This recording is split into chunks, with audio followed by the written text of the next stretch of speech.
as humans, we are incredibly irrational human beings. We like to think that we act dispassionately, especially in business. And we want to be logical, we want to really just assess what is the right pattern. And a lot of investors, of course, can take out the emotion and really look at the facts to understand what is going to help them get the best return on their investment.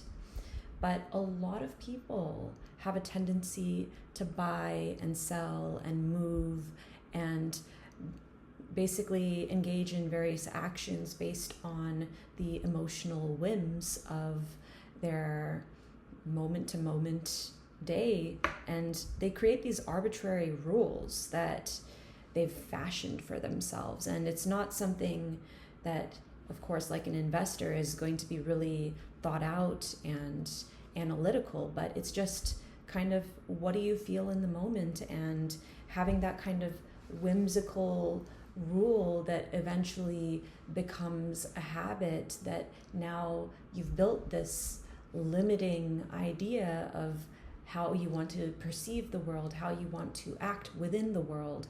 And so really just being able to dismantle what kind of arbitrary rules that you have created for yourself. Because, I mean, of course, we have our emotions, and we evolved with emotions because they tell us when we are in danger, when we need to, move out of a certain situation. And basically, they're a very protective mechanism that we have evolved with in order to really feel this sixth sense of what is right, what is wrong for us, so that we can survive and thrive.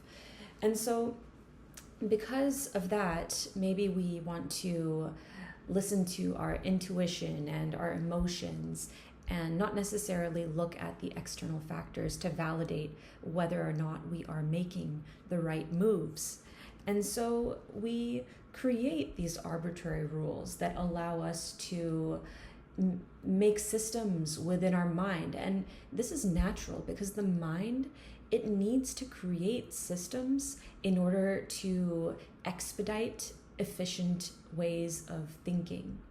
And by creating these systems, the brain can say, hey, in the past, I saw that this worked and this helped me move forward. I succeeded, blah, blah, blah. And so I am going to do this again. And so now you are building these sorts of systems in your brain, which is very useful because, of course, the brain, it tells us, okay, I ate and I felt good. I was satiated. And so this is something that I should do again. Or maybe I talked to this person and they, every single time, they don't treat me with respect. And so I am going to bring myself out of that situation and not maybe navigate my day in a way where I will avoid them. And so, your brain, it's very smart. Even just within the body, it's going to tell the body, okay, like if you keep your body held in a certain type of position, then you're going to maybe garner more respect if you're standing up straight. Or if, like your brain subconsciously, it's always trying to look out for the best for you. But sometimes it doesn't really understand because it's not necessarily like it can get stuck in these boxes. And so really understanding that, okay, there's benefit to having these patterns and moving with them, but also realizing that you need to really branch out and declare that you can be an anomaly and you can try new things and proclaim new ways of being, because this life is not stagnant. We're always moving, and in order to evolve, we need to keep moving and trying new things. Maybe we tried and it didn't work out, so the brain shuts that part down, but then we kind of readjust and we see what merits adjustment. And even if it even does merit adjustment, because some things it's just throw it away, don't do it again. But at the same time, other things, you should try to figure out whether it's something that works with you, and continuously articulating to your brain, telling it that, okay, I tried this and now I'm going to try this, and maybe I tried this in the past and it didn't work for me, but I'm going to try it again, and really allowing your brain to expand in this way, because our brains, we like comfort, we like consistency, we don't want to put ourselves out there, because the fear of becoming obsolete, or the fear of not belonging, the brain just doesn't want to be in that situation, because in the past, especially for our ancestors, that meant dying.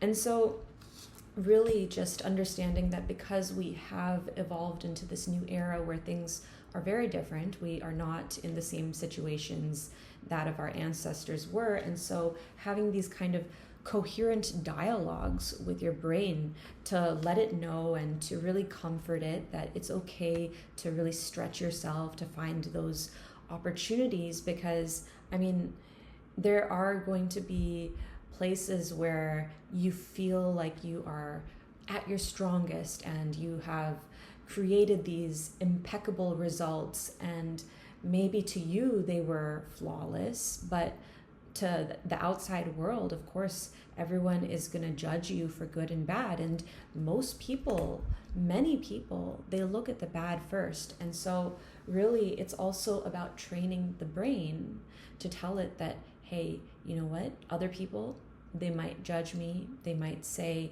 that, okay, here's 5 bad things that I see about you, but now here's one good thing that you did.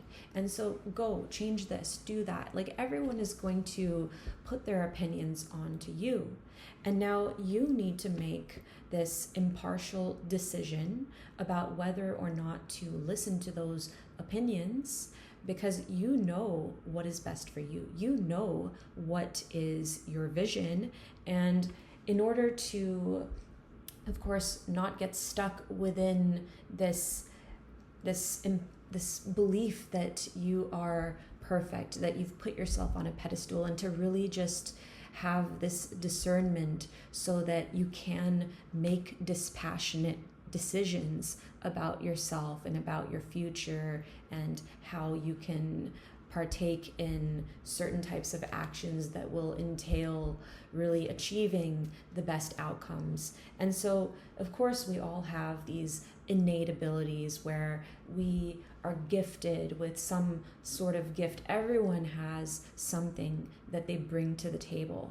And now you need to realize and recognize that maybe because you have this gift and someone else might not, they do not see your world in the way that you do, because now they have a disoriented perspective, because they don't understand the nuances, the subtleties of what goes on in a person who has these kinds of various skill sets, and how they would like to see the world, and how they function within the world, and how their skills are a function of creating various outcomes. And so really it's a little bit of a balance between accepting that you do have to conform a little bit to society, of course, because that is how we belong, that is how we are regulated by various rules and laws, whatever. But being an aberration to society, a lot of us, especially the youth, as we're growing up and we have these ideas about how, oh my God, I'm so weird, I'm a dork, I don't fit in, and because I feel so abnormal and this outlier, I'm just sticking out, an intrepid outlier, and so I'm going to just go into my corner and hide. I don't want to shine because I feel like these things are not comfortable. People are judging me. And so you need to realize that no, those are your gifts. Those are your innate abilities. That dorkiness, that, that ability to just come up with the most whimsical statements. You are a very unique being, and you are someone who is valuable to society because you bring these different perspectives to the table. So don't discount your worth. Make sure that you realize that the people around you are subscribing to you. They're allowing you to really just be, they're subscribing to your environment because they enjoy being with you. And so if they didn't, they wouldn't be there. And even people who, like among kids, we have bullies and people who want to, even adults, like they just want to be around you because they want to bully you to make them feel better about themselves, or they have these qualities within themselves of insecurity that maybe because of their lack of awareness in looking within themselves has become an immutable feature. It's unchangeable because they themselves are not recognizing that this is something that they need to shift.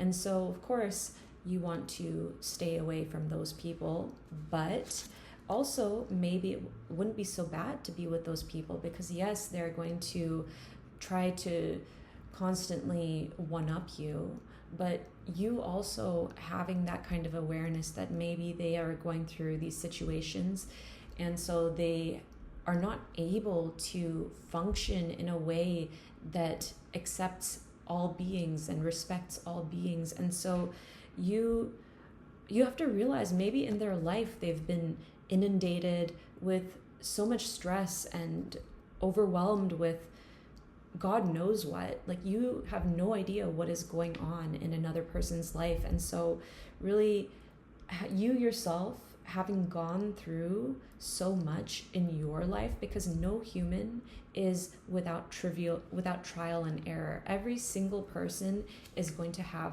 some form of tragedy within themselves that flooded their life.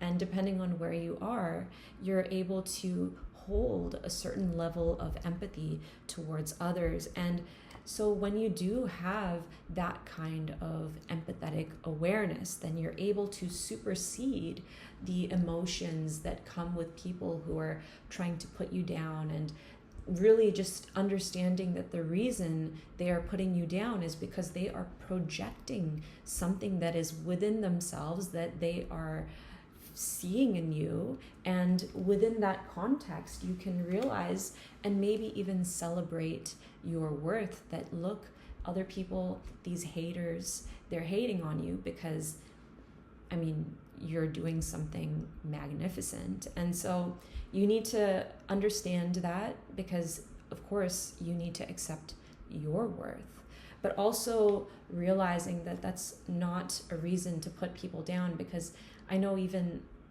when one person puts you down and you feel like you need to defend yourself and, have a backbone, but also, okay, yeah, you can defend yourself and have a backbone, but for a person who is not ready to hear what you have to say, they will never actually hear what you're saying.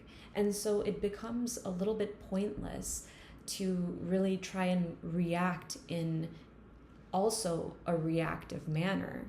And so when you do come to that realization, you enter this inception of a new era where silence is the trend, and you are able to become dispassionate because you can now see more clearly through these murky waters of people who are just in this pain and suffering, and the world is pain and suffering. There is so much of it. And so being able to be the bigger person and create these moments where you can advocate for peace and joy and love, and maybe that's through the small actions of gracing someone with the kindness to not react back when they're lashing out at you, or maybe just having the propensity to being a person that is just watching and observing so that you can let other people shine, because everyone has the ability to shine at whatever level of awareness they find themselves at. And even if that means they are reacting and they're trying to tear everyone down, and they still have the ability to shine, but maybe they're not shining at a certain level of, broadness. And so really maybe their shine is just kind of very isolated because they are shining amongst themselves. But a person who understands how to take a step back and let another person shine is creating this resounding respect among others, because you are able to basically dole out the shine to everyone. And so it's definitely a process that maybe you were lucky you had a family where you didn't have so many problems and you allowed yourself the ability to shine, and maybe your parents showed you all of these concepts. But maybe you were also on the other side where you had all these problems and you had to go through them yourself, and maybe you didn't have anyone, but to really just understand how to leverage your power and capitalize on the darkness in your situation, because regardless of what you're going through, there is always going to be some sort of leverage that you can hold on to. And so really being able to assess where is the silver lining so that you can recalibrate your brain in order to allow it to foster this environment that is conducive to more positive thoughts and more training your brain through various mediums and contents and environments and music, and just contriving the environment, because you realize that your power is within yourself. And so really just contriving through this subtle design in order to really just amalgamate all of the various nuances that have created this positive impact on your environment, and to negate all of the things that were really making you struggle. And so it becomes this form of errorless learning, where even when you do make mistakes and you feel like this intrepid outlier, that you were the aberration, but you instead train your brain to realize that you are going to be fearless, you are going to be adventurous, and really just justifying the fact that you can achieve greatness no matter where you think you falter. Because when you are learning, errorless learning, you're training your brain by telling it that every mistake that you made was actually, something good. And even if you made a mistake, but you corrected it, and then you reinforced the correction. And so that's how, a lot of children are also trained with, ABA therapy. And so really just in the beginning of this training, you kind of allow them, even before they make mistakes, just kind of gently nudging them and guiding them. And so because with ourselves, it's hard to do that in the beginning, because maybe we don't have the foresight before we make a mistake. But really then just after a mistake, also realizing that it's okay, validating that you corrected the mistake and just moving on. And so, it's not necessarily about the mistakes, but it's more about how you get up and move on from the mistakes.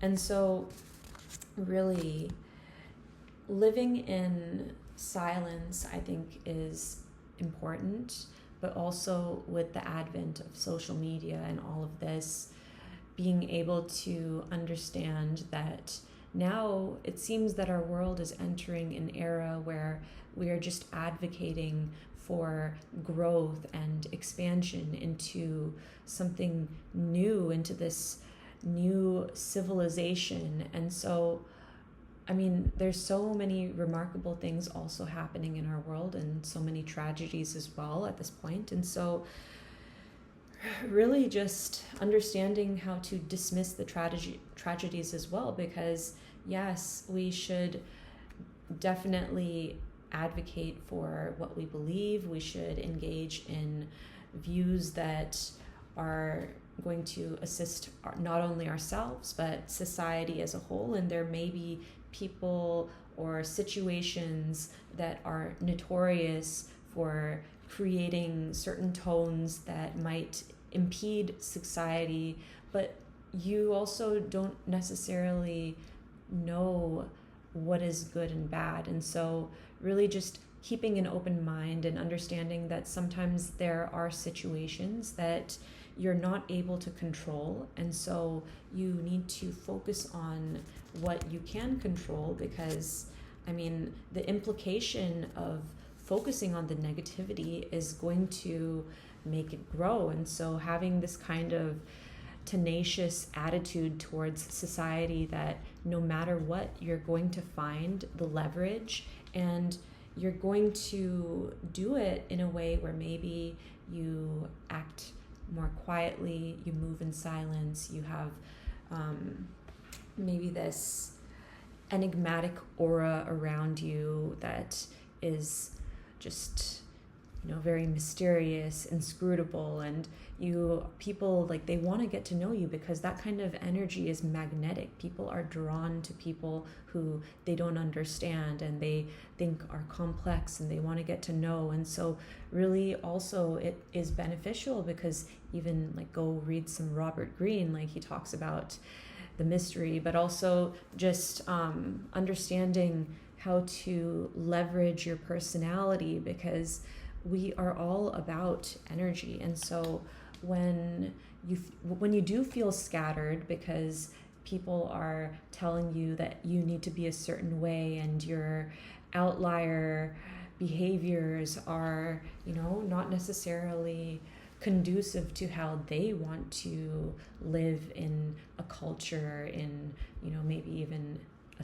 your macrocosm or your microcosm. And so being able to prompt others as well through this kind of enigmatic energy, because you don't need words. Again, you just need silence, you just need energy, you just need movement through energy. And when you realize that these are the nuances that deliver 80% of our communication, and the implications are so strong, then you are going to begin to be more observant in this manner as well. Because when you are looking at the kind of volatility within communication, and yes, people are going to be just straight up telling you things, but also just really understanding that there are always going to be the niceties, and people, maybe they don't want to say something, they're trying to cover themselves so that they don't have to fall into certain types of liability.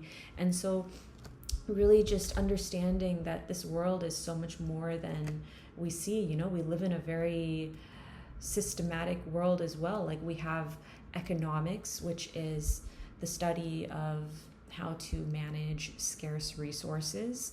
And so because we live in this society where we are all connected, we only have X amount of resources, maybe some of our behaviors are really eliminating these resources through destruction, or, you know, that sort of thing. And so although we are moving towards innovation in order to avoid the destruction, but we also need to manage our resources by allocating them to certain types of people who are providing various utility to society. And then really just even within the household, this happens. And so, you know, understanding that it is a little bit like a game, because yes, we want to live in this perfect utopia where everyone, they get everything that they want, but that's just not how life works. we can move towards what we want. And yes, you can have everything you want in time, but it's a matter of also having patience and understanding that because the world does have economics and people are rewarded based on what they can produce and give to society, but not only by that, but also by what kind of social circles that they are involved in, or what kind of upbringing that they had, and really just understanding that we live in a world of people. And so the people who do have skills and talents, and of course we all have our innate abilities, but those people may not be the people to move forward, because life can also be a little bit unfair. And so realizing that, even though you work hard, but you live in a world of people, and so you need to act accordingly and allocate your resources for yourself in accordance to the society that we live in and what they value, which is being a relatable person. People are more likely to be wanted for a job, or to be wanted as an investor, or to be desired as someone who is going to be easy and fun to work with, because people prefer people. They prefer real people. And so really having the skills but not having the ability to navigate the social situation is really going to derail you, because you need to understand the nuances of how the human condition works, about how the human brain works. And through experience, through being around people, it's going to allow you to really just excavate the truth of not only yourself but others. And so not only understanding the economics of the world, but then understanding the economics within your own personal world, that how are you managing your time? How are you managing your finances? What kind of education are you giving yourself? Maybe if you can't actually get an education, but there are so many resources online at this point. And so what are you doing to make yourself 1% better every single day? And if you're not doing that, you're falling behind. You are becoming an endangered species. So you need to get on it. But also just understanding that it's okay to have this kind of mindset, understand that you need to grind, you need to really work hard, but also being able to just relax and enjoy, because of course, what is life without balance? And I mean, yes, even when you are moving with people, you want to show that you are capable and you have the blueprint for success, you have the blueprint for understanding the human condition, and so people are interested. But then it's also about realizing that there's so much more. There's so many stigmas, there are so many labels, and people, once they are attached to these stigmas or labels, and we are constantly attributing these sorts of qualities with them, it becomes difficult to really push out of that as well. And so really just understanding that it's not just the networking, it's not just the finances, it's not just the utility, but it's all about labels. Like, how do people label you? What kind of brand are you creating for yourself? And what kind of brand are you creating for yourself in your brain? Because that is the kind of person that you will become.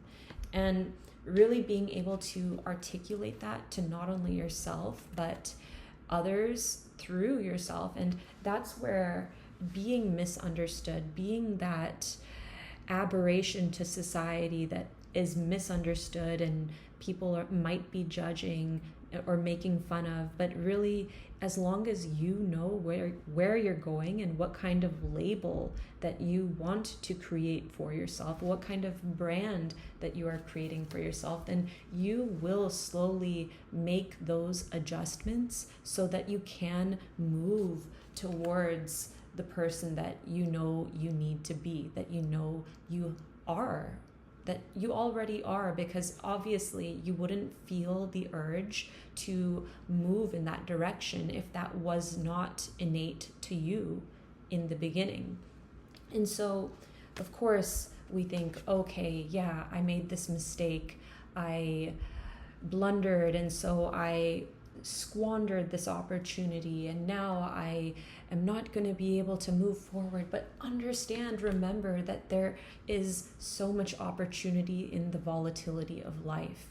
And so when you do have those ups and downs, and you were feeling so powerful and strong, and then all of a sudden you had nothing, and now you have this diverse perspective of what it means to be in so many places, and having that kind of understanding about the human condition allows you to garner even more empathy, becoming an even more relatable person. And yes, these kinds of situations in life, they are polarizing, because you might be in a place of wealth and abundance, and then all of a sudden you are in a place of scarcity, and maybe deep down you know that you're never going to be in a scarce environment, because you have the mental capacity to build because you believe in yourself. And so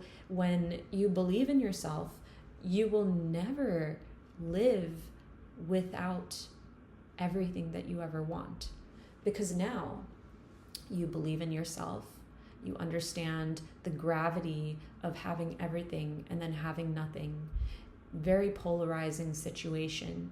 And so it's like even in Brazil, you know, like you go to Carnival and you're standing and you see on one end all of these houses, and they're just basically built of rubble, and then they have like these like gates with just little locks for the doors, and you know, it's kind of a little bit undeveloped. And then you go to the other side and you look at this very industrialized society, and so we just have so much polarization in the world. And so it really is eye-opening to be able to see that there's a very different way that people live, and then there is a very different way that other people live, and being able to respect and admire, because maybe people who seemingly don't have anything have more than people who have everything, because they understand the power of gratitude, the power of love, the power of cherishing everything you have, taking care of your items, really having a deep appreciation for the small things, because now you're not just throwing your things away, you need to maintain them. And so being able to understand that, you know, we live in these unprecedented times. You never know what is going to happen to you, but because you're mentally prepared to engage in volatility, because you have experienced volatility in the past, this will mitigate the suffering that you will experience in the future. Because, I mean, the one thing that is consistent is that life is going to be hard. But the other thing is consistent is that life can be easy if you make it easy in your mind and you become like water. And when you understand the concept of being like water, because you need to just kind of move in ways that life is going to throw these curveballs at you, and you're just unleashing this power within you to just have some stillness and really just sink to the bottom, having that silence, being the observer, and knowing that no matter what, it is going to work out for you, because you were not given what you cannot handle. And so really being able to generate this mindset where you allow yourself to label yourself and supersede your labels every single time, because now maybe you were the person who can do level 1, and now you're the person who does level 2 and level 3. And so as you continue to grow as a person, and maybe your vision expands for yourself, because I mean, it's hard when you don't have that diverse variance, and so you don't know what is out there in the world for you, and what you can experience, and what you can achieve in this life.